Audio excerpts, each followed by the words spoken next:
கிறிஸ்துவுக்குள் பிரியமானவர்களே, கர்த்தரும் இரட்சகருமாய் இயேசு கிறிஸ்துவின் ஈடு இனிய நாமத்தினாலே உங்கள் யாவருக்கும் என் அன்பின் வாழ்த்து தெரிவித்துள்ளேன். தேவன் அருளிய அப்பம் பிரேயர் மினிஸ்டர் மூலியமாக உங்களோடு சந்திப்பதில் மிகுந்த மகிழ்ச்சி அடைகிறேன். தினம்தோறும் அதிகாலை வேளையிலே பரிசுத்த வேதாந்தத்திலிருந்து ஒரு பகுதி நாம் தியானித்து நம்முடைய குடும்ப பாதுகாப்பிற்காக நாம் ஜெபித்திருக்கிறோம்.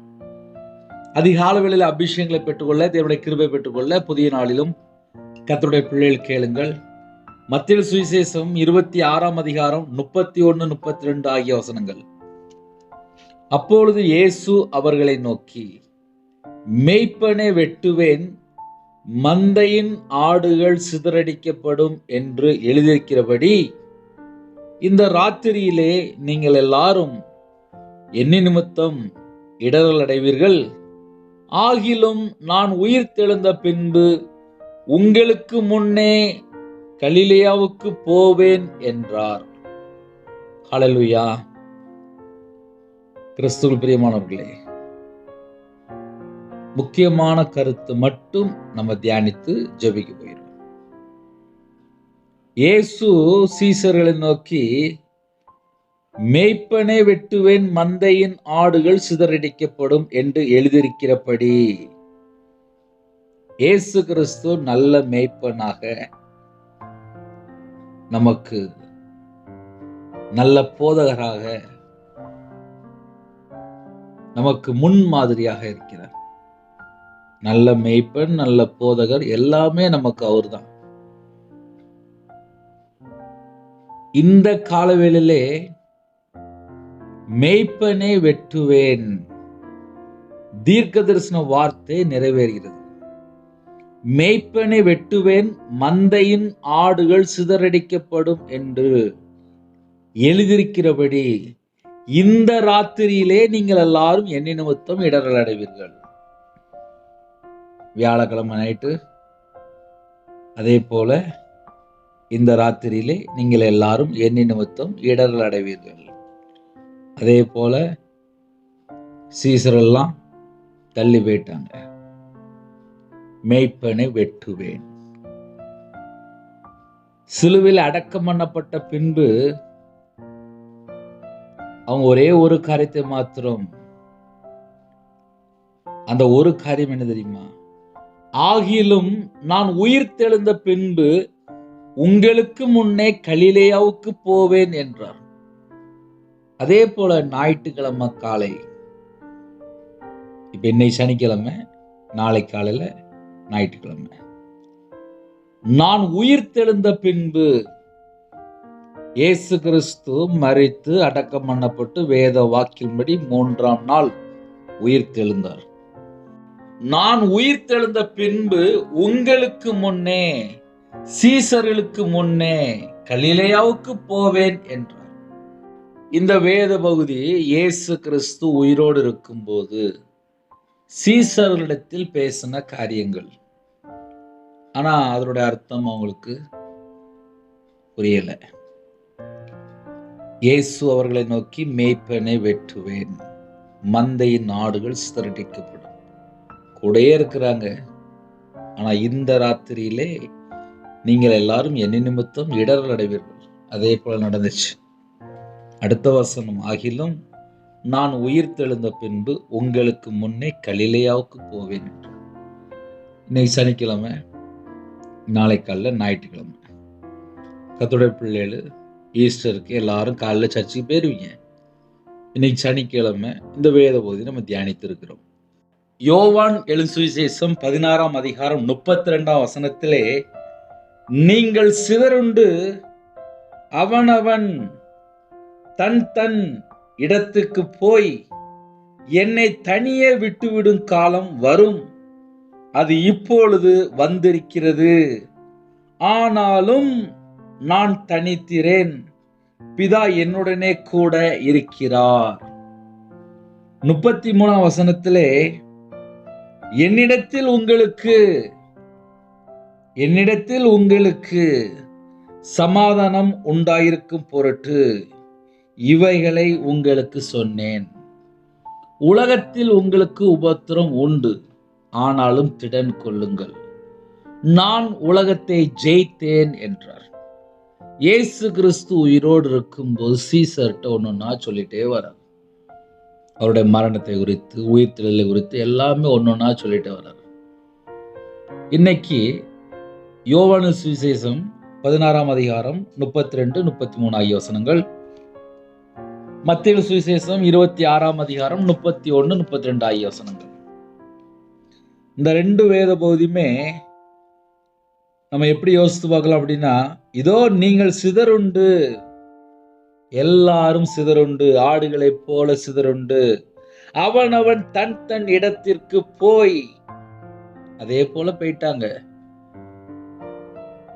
என்னை தனியே விட்டுவிடும் காலம் வரும், அது இப்பொழுதே வந்திருக்கிறது.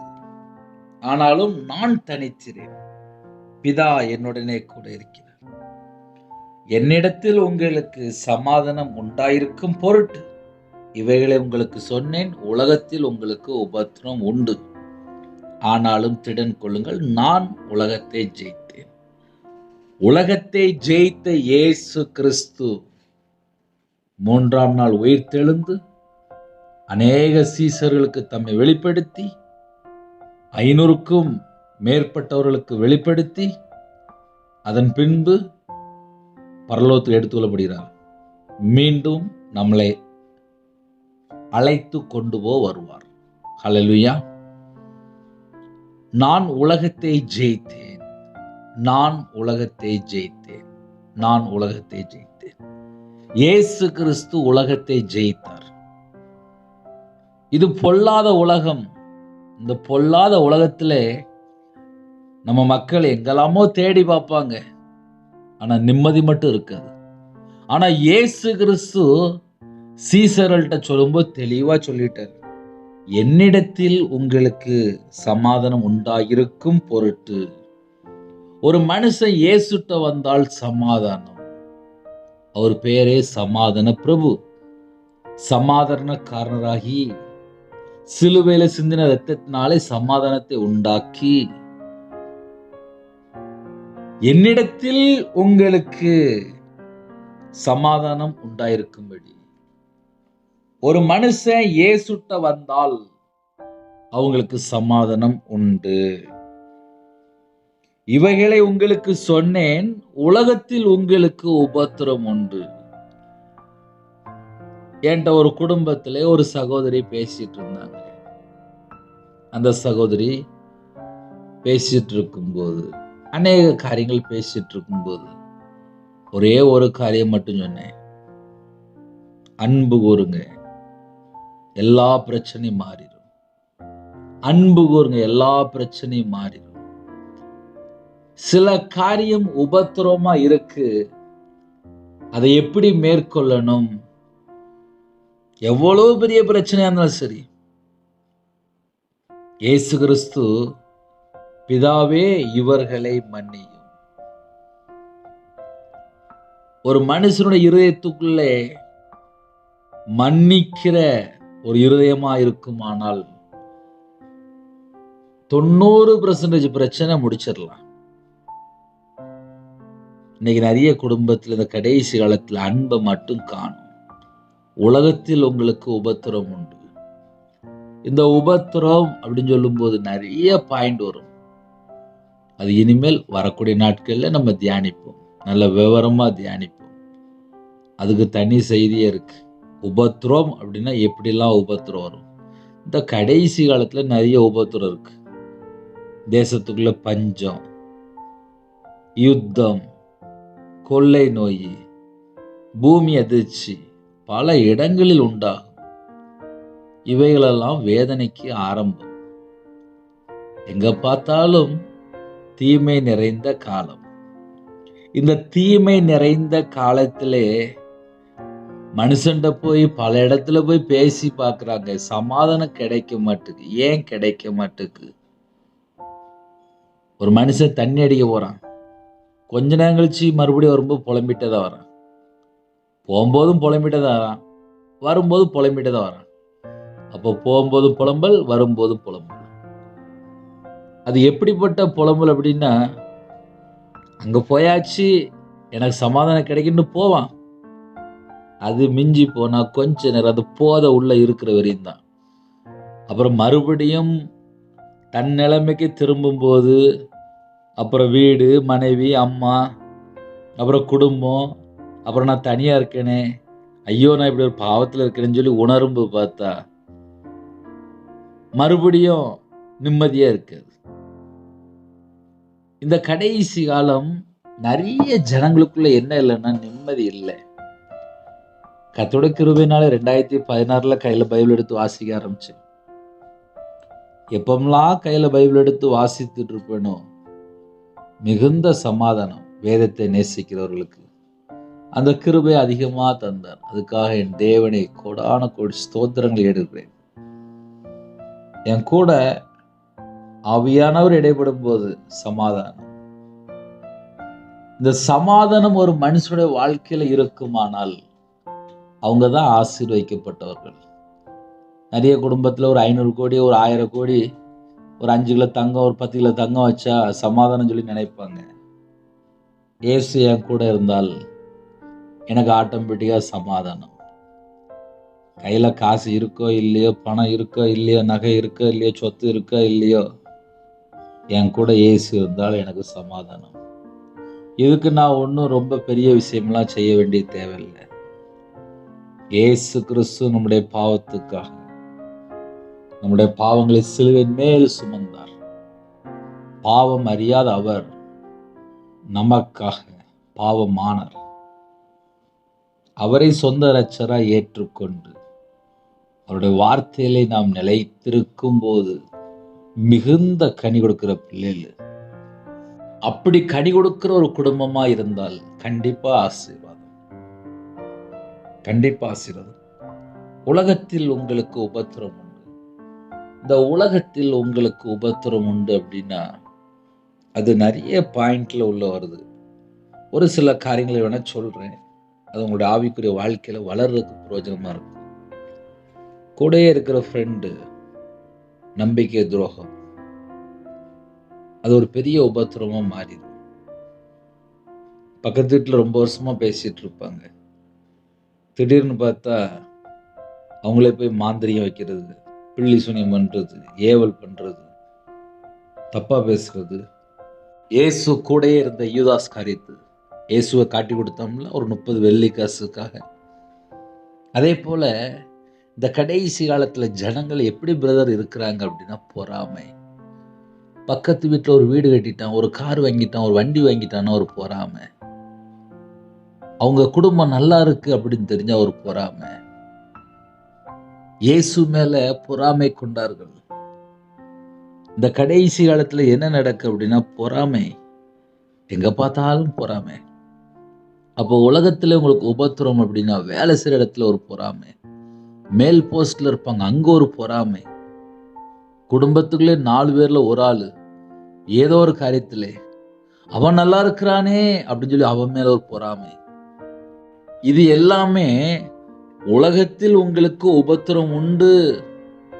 இந்த உபத்திரம் எங்க இருந்து வருது அப்படின்னா, நம்ம ஒழுங்கா இருந்தா கூட நம்ம பின்னாடி, இல்ல நமக்கு முன்னாடி, இல்ல நமக்கு சைடு, இல்ல இந்த பக்கம் இல்ல அந்த பக்கம் யாரோ ஒரு நபர், அது சத்ருவா இருக்கலாம், இல்ல பிசாசா இருக்கலாம், இல்ல பொல்லாத ஒரு மனுஷனா இருக்கலாம். சில காரியங்கள் அந்த குடும்பத்துக்கு உபத்திரத்தை கொண்டு வந்துருது. உலகத்தில் உங்களுக்கு உபத்திரம் உண்டு. நல்லா வாழ்ந்துட்டு இருப்பாங்க. தேவையில்லாம நிந்தைகள், அவமானங்கள் வரும்போது பார்த்தா தற்கொலை பண்ணியே செத்துட்டு போயிடுவாங்க. இனிமேல் நான் வாழ விரும்பலன்னு சொல்லி தற்கொலை பண்ணி செத்து போயிடுவாங்க. சில காரியங்கள் சகிக்க முடியாமல் உயிர் வெறிய போயிடும்.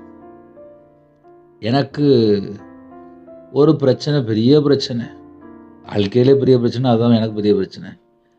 வியாபாரத்தில் இருக்கும்போது இயேசுவை தேடாம ஒரு மனுஷன் பின்னாடியே போய் மாந்திரியத்துக்கு, விக்கிரத்துக்கு, நாள் பார்க்கறது, நேரம் பார்க்கறது, ஜாதகம் பார்க்கறது, இப்படி பல காரியங்களுக்கு ஒரே ஒரு மனுஷனை நம்பி அப்படியே பணம் கொடுத்துக்கிட்டே இருந்திருக்கேன்.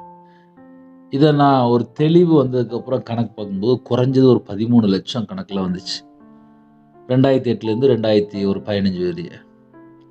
இந்த 8 வருஷத்துல 13 லட்சம் ஒரு மனுஷன்ட்டு போயிருக்கு.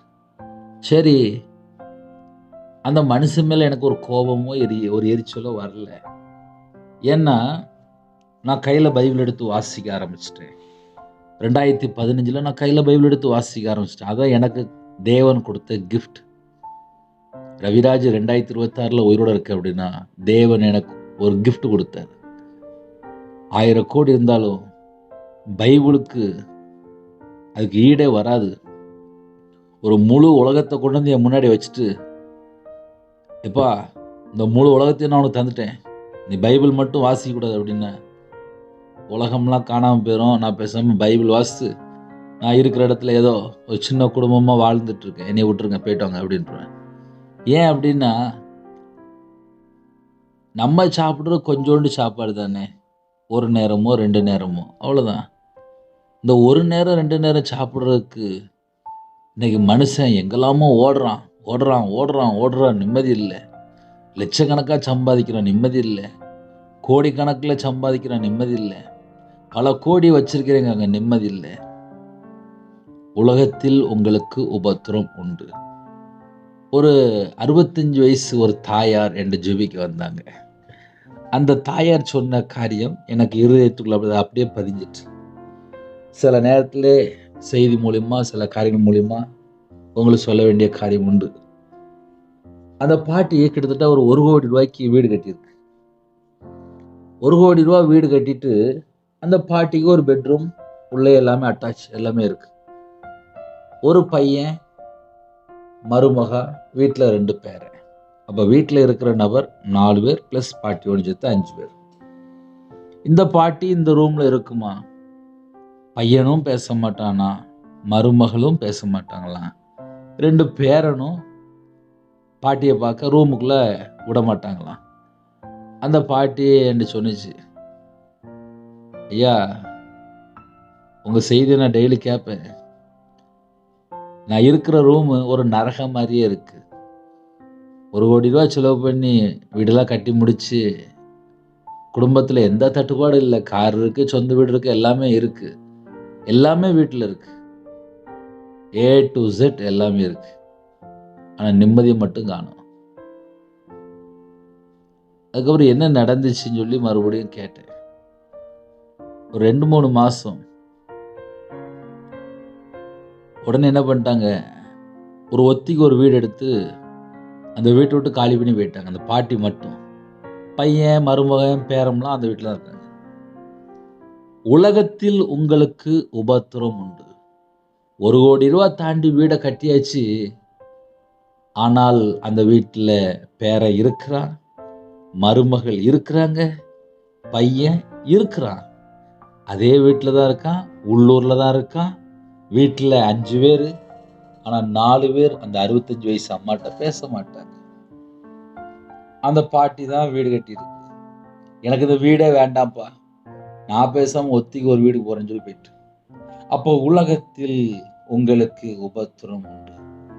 இந்த உபத்திரம் எந்த சூழ்நிலை, ஒரு குடும்பம் எப்படி அந்த கேஸ் அட்டன் பண்றான்னு சொல்லி பார்க்கும்போது, கணவர் மதுபான அடிமையில் இருப்பார். நல்ல வாயை திறந்தா கெட்ட வார்த்தை, செந்தமிழ், நல்ல பயங்கரமான வார்த்தைகள். அந்த குடும்பம் பார்த்தா நிறைய நேரத்தில் கஷ்டப்பட்டு. உலகத்தில் உங்களுக்கு உபத்திரம் உண்டு. ஒரு மனுஷன் எந்த சூழ்நிலையில கஷ்டப்படுறான் வெளியே தெரியாது. இப்போ லேட்டஸ்டா ஒரு காரியம் இருக்கு. நிறைய பிள்ளைகள், நிறைய பையன் அம்மா அப்பாட்ட, நான் இப்போ கல்யாணம் முடிக்கல, எனக்கு இப்போ நீங்க பார்க்க வேண்டாம், இந்த வருஷம் எனக்கு பார்க்க வேண்டாம், இப்படி சொல்லி சொல்லியே 30 வயசு, 32 வயசு, 35 வயசுலாம் ஆயிருது. அம்மா அம்மாருக்கு வயசாயிருது. வயசானதுக்கு அப்புறம் நிம்மதி இல்லை, நிம்மதியே இல்லை. என்னன்னு கேட்டா, என் பிள்ளை, என் பையன் கல்யாணம் முடிக்க மாட்டேங்க. இன்னொரு பக்கம் கல்யாணம் முடிஞ்சு உடனே டைவர்ஸ் ஆயிருது. என்னன்னு கேட்டா 2 பேருடைய மனசு ஒத்து போல, ஒரே பிரச்சனையா இருக்கும், உடனே டைவர்ஸ். அப்போ உலகத்தில் உங்களுக்கு உபத்திரம் உண்டு. ஒரு கணவன் மனைவி அந்த வீட்டுக்குள்ள ஒருமனப்பட்டு விட்டு கொடுத்து சில நேரத்துல இறங்கி போய் என் கனவு தானே, என் மனைவி தானே, அந்த ஒரு சின்ன ஒரு அன்பு உள்ள வந்துட்டு அப்படின்னா எவ்வளவு பெரிய பிரச்சனையா இருந்தாலும் சால்வ் பண்ணிடலாம். இன்னைக்கு நிறைய குடும்பத்திலே எதனால பிரச்சனை ஆஃப் ஆக மாட்டுது அப்படின்னா, ஆனாலும் திடன் கொள்ளுங்கள் அப்படிங்க. இந்த திடன் கொள்ளுங்கள் அப்படின்னாலே அது ஒரு முக்கியமான சப்ஜெக்ட். தைரியமா இருங்க, நான் உலகத்தை ஜெயித்தேன் அப்படிங்கிறாரு. கர்த்தருடைய பிள்ளைகள் ஜெபிக்கிற பிள்ளைகள் தான்ப்பா. ஆனா நிம்மதி மட்டும்தான் இல்லை. நிறைய வீட்டுக்குள்ள இப்ப நான் பார்த்ததுல பணம் இருக்கு, நகை இருக்கு, நல்ல வேலை கூட இருக்கு, ஆனா நிம்மதி மட்டும் இல்லை. என்ன காரணம் சொல்லி பார்க்கும்போது, வீட்டுல 4 பேர்ல யாராவது ஒரு ஆளுக்குள்ள ஒருமனப்பட்ட ஆவி இல்லாம கழிச்சிட்டு இருக்கும். இதெல்லாம் நிறைய வீட்டுல உள்ள காரியத்தை நான் அப்படியே சொல்லிட்டு இருக்கேன். இயேசு கிறிஸ்து அழகா சொல்றார், நான் உலகத்தை ஜெயித்தேன். உலகத்தை ஜெயித்த இயேசு கிறிஸ்து உங்க இருதயத்துக்குள்ள இருப்பாரானால் உங்க குடும்பம் சமாதானமா இருக்கும். என்னிடத்தில் உங்களுக்கு சமாதானம் உண்டாயிருக்கும் பொருட்டு என் இருதயத்துக்குள்ள என்னைக்கு இயேசு கிறிஸ்து வந்தாரோ அன்னைக்கு என் இருதயத்துக்குள்ள சமாதானம். என் வாழ்க்கையில நான் கர்த்தரை விட்டு எப்பமெல்லாம் வழி விலகி போறேனோ அந்த நேரத்துல எனக்கு சமாதானம் எப்படி இருக்கும்? நம்ம நார்மலா யோசித்து பார்ப்போமே. ஏன்னா கால வேளையில எப்படியாவது என் குடும்பம் நல்லா இருக்கணும். சரி, 24 மணி நேரம் வாழ்க்கையில எத்தனை மணி நேரம் செல்போன்ல படம் பார்க்கிறோம், வீட்டுல டிவி ஆன் பண்ணிட்டு படம் பார்க்கிறோம், நாடகம் பார்க்கிறோம். வீட்டுல பையன் நல்ல கேம் விளையாண்டுட்டு இருப்பான், இல்ல வாட்ஸ்அப், இல்ல ஃபேஸ்புக், இல்ல இன்ஸ்டாகிராமு, ஏகப்பட்ட ஆப் இருக்கு. அதுல போய் பல மணி நேரம் அதுல நேரத்தை வேஸ்ட் பண்றது. அப்புறம் எனக்கு நிம்மதி இல்லைன்னு சொல்லி புலம்பிட்டு இருப்பாங்க. என்ன காரணம்? நேரத்தை ஃபுல்லா செல்போன்லயும் டிவிலையும் லேப்டாப்லயும் டயத்தை ஃபுல்லா வேஸ்ட் பண்ணிடுவாங்க.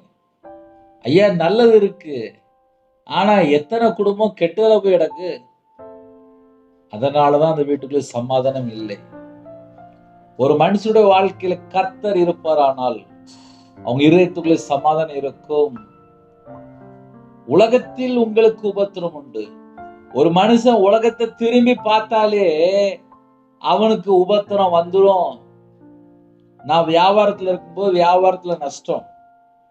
அப்போ வியாபாரத்துல வர சில கஸ்டமர் அவங்க என்ன சொன்னாங்க அப்படின்னா, வியாபாரிகள் இல்லைன்னா பொருள்கள் வாங்க வர்றவங்க அவங்க என்ன சொன்னாங்க அப்படின்னா, உங்க அப்பா செத்து போன போட்டோ இருக்குல்ல, அதை கொண்டு வந்து கடையில வை, கடை சரியா போயிடும்.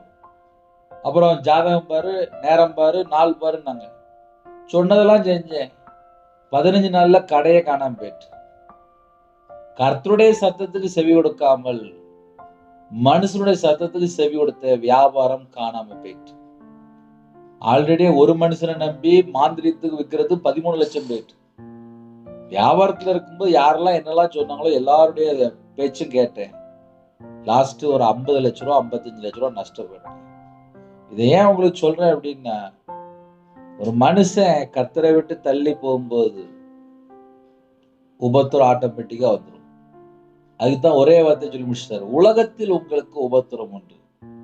ஒரு மனுஷன் ஃப்ரெண்டை நம்பி பின்னாடி போனால் அந்த ஃப்ரெண்டு எத்தனை பெர்சன்டேஜ் நல்லவன், எத்தனை பெர்சன்டேஜ் கெட்டவன். சில குடும்பத்துல 2 லட்சம் 3 லட்சம் 5 லட்சம் வாங்கினதுக்கு அப்புறம் தான் என் ஃப்ரெண்டு கெட்ட ஃப்ரெண்டு சொல்லி அதுக்கப்புறம் தான் தெரியும். அதுவரையே என் ஃப்ரெண்டு தான் நல்ல ஃப்ரெண்டு அப்படிம்பாங்க. வெளிநாட்டு போறதுக்காக லட்சமா பணம் வாங்கிருந்தாங்க.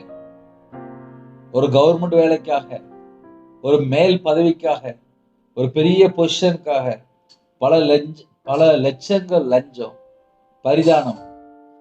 அதுக்கப்புறம் அவங்களுடைய வாழ்க்கையில பார்த்தா சமாதானம் இல்லை. ஏன்? உலகத்தை திரும்பி பார்க்கிறாங்க. உலகத்தில் உங்களுக்கு உபத்திரம் உண்டு. ஐயா, உலகத்தை யாரு திரும்பி பார்க்க சொன்னா? பக்கத்து வீட்டுல கார் வாங்கியிருக்கலாம், பங்களாவே கட்டியிருக்கலாம், ஒரு 10 கிலோ நகை கூட வச்சிருக்கலாம். அவங்க எப்படி சம்பாதிச்சாங்க? அது அவங்களுக்கும் தேவனுக்கும் உள்ள கணக்கு. என் வீட்டுல எனக்கு தேவன் என்ன தாராரோ அது 50 ரூபாயா இருக்கலாம், 100 ரூபாயா இருக்கலாம், ஒரு 200 ரூபாயா இருக்கலாம், ஒரு 500 ரூபாயா இருக்கலாம். அதுல ஒரு மனுஷன் திருப்தியா இருந்தால் அந்த வீட்டுக்குள்ளதான் சமாதானம். இன்னைக்கு ஏன் நிறைய குடும்பத்துல சமாதானம் இல்லை அப்படின்னா, அவங்க கர்த்தரை விட்டு எங்கேயோ தள்ளி போயிருப்பாங்க. உலகத்தில் உங்களுக்கு உபத்திரம் உண்டு. ஒரு மனுஷன் எப்பமெல்லாம் உலகத்துக்குள்ள போறானோ அப்பமெல்லாம் உபத்திரம் வந்துருது. கர்த்தருடைய கிருபையினால 2016 முழு நேர ஊழியத்துக்கு வந்தேன். அதுக்கு முன்பாக வியாபாரத்துல இருக்கும்போது எப்படியாவது மறுபடியும் சரி பண்ணிடலாம் சொல்லி லட்சமா கடன் வாங்கிட்டே இருந்தேன். என் வாழ்க்கை முழுவதும் கண்ணீர் வாழ்க்கையா மாறிட்டு, கையில பைபிள் எடுத்து வாசித்து மனம் திரும்ப ஆரம்பிச்சேன். நான் எங்கெல்லாம் கர்த்தரை விட்டு தள்ளி போயிருக்கிறேனோ அந்த எல்லா பாவத்தை எல்லாம் என்னோட சமூகத்துல அறிக்கை பண்ண ஆரம்பிச்சேன். ஒரு குடும்பத்துக்கு எப்ப பிரதர் சமாதானம் கிடைக்கும் அப்படின்னா, தன் பாவத்தை அறிக்கை செய்து விட்டு விடணுமா. இயேசு கிறிஸ்து ரத்தத்தினால கழுவப்படும் போதுதான் அந்த குடும்பம் விடுதலையாக்கப்படுகிறது. இயேசு கிறிஸ்துவின் ரத்தம் சகல பாவங்களை நீக்கி சுத்திகரிக்கும். இயேசு கிறிஸ்து நமக்காக ஜீவனை தந்திருக்கிறார். நமக்காக பிதானத்துல பரிந்து பேசி கொண்டிருக்கிறார்.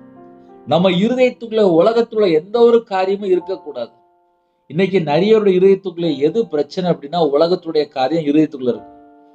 அதனால உங்க வாழ்க்கையிலே நிம்மதியே இருக்காது. இதுதான் நிறைய வீட்டுல நடக்கு. உலகத்தில் உங்களுக்கு உபத்திரம் உண்டு. உலகத்தை போய் திரும்பி பார்த்தாச்சுன்னா அப்புறம் நிம்மதியா இருக்காதுப்பா, சேர்த்து சொல்லிட்டேன். ஆனாலும் திடன் கொள்ளுங்க, தைரியமா இருங்க அப்படிங்கிறாரு. நான் உலகத்தை ஜெயித்தேன், நான் உலகத்தை ஜெயித்தேன். உலகத்தை ஜெயித்த இயேசு கிறிஸ்து உங்க வீட்டுக்குள்ள வரும்போது, உங்க இதயத்துக்குள்ள வரும்போது, உங்க வாழ்க்கையில் அவருக்கு நீங்க இடம் கொடுக்கும் போது உங்க குடும்பம் மன மகிழ்ச்சியா இருக்கும். ஒரு சின்ன ஜெபம் பண்ணி முடிக்க போறேன். அப்படியே கண்களை மூடி நாம் ஜெபம் செய்வோம். கிருபை மகிமை இந்த பரிசுத்தம் உள்ள நல்ல பிதாவே, நன்றியோடு துதிக்கிறோம்ப்பா. எங்களோட நீங்க பேசின ஒவ்வொரு வார்த்தைக்காக உமக்கு நன்றி செலுத்தினோம். புதிய நாளிலும் புதிய கிருபைகளை தந்து, புதிய எண்ணெயால் அபிஷேகம் பண்ணி, புதிய வரங்களால் நிரப்பி, கிருபைகளால் நிரப்பி, ஞானங்களால் நிரப்பி, தீர்க்கதரிசனங்களால் நிரப்பி, பரிசுத்தங்களால் நிரப்பி, அக்னி அபிஷேகத்தால் நிரப்பி, ஆவிக்குரிய 9 வரங்கள் 9 கனிகளினால் நிரப்பி, ஜெப அபிஷேகத்தால் நிரப்பி, சகலவிதமான வாசல் எல்லா வாசல் திறக்கப்படட்டும். உங்க பிள்ளையோட வாழ்க்கையிலே கர்த்தரை விட்டு தள்ளி போன காரியங்கள் எதுவா இருந்தாலும் மன்னித்து, உங்க பிள்ளைகளை உங்க ரத்தத்தினால கழுவி சுத்திகரித்து புது கிருபையால நிரப்பி ஆசீர்வதிங்கப்பா. எங்களுக்கு கர்த்தர் போதும்பா.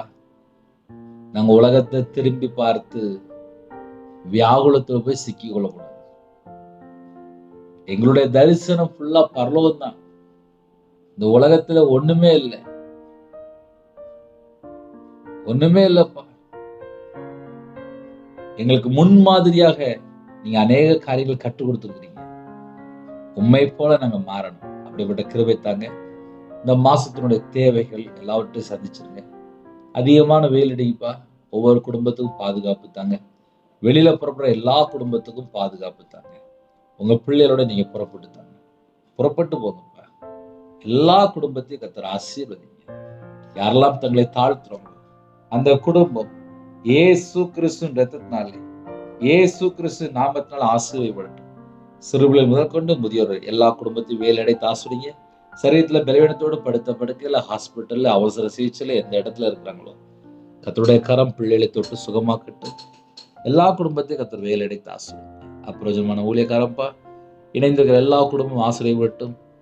கற்பத்திரிக்கை ஜெபிக்கிறாங்க, கர்த்தர் மனம் இறங்கி ஆசிரியங்க. பிறந்த நாள், திருமண நாள் யாரெல்லாம் கொண்டாடுறாங்களோ 1000 தலைமுறைக்கு ஆசிரியங்க. வாலிப வயசுல சிறு சிறு நினை தேவையில்லாத எண்ணங்கள், தேவையில்லாத எந்த ஒரு சிந்தனையும் வரக்கூடாது.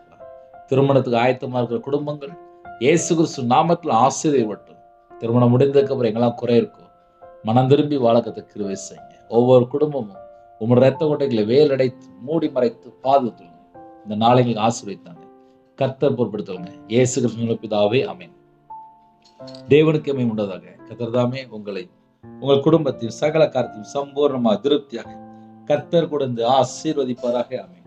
கர்த்தராகிய இயேசு கிருபையும் பிதாவாகிய அன்பும் பரிசுத்தனுடைய ஐக்கியமும் இப்பொழுதும் எப்பொழுது சதா காலங்களில் நம் அனைவரும் கொடுப்பதாக. ஆமென். கிறிஸ்துவில் பிரியமானவர்களே, எனக்கு ஜெபித்துக் கொள்ளுங்கள். 9363064182 நம்பர் கொண்டால் நாங்கள் உங்களுக்காக குடும்பத்துக்காக ஜெபிப்போம். God bless you.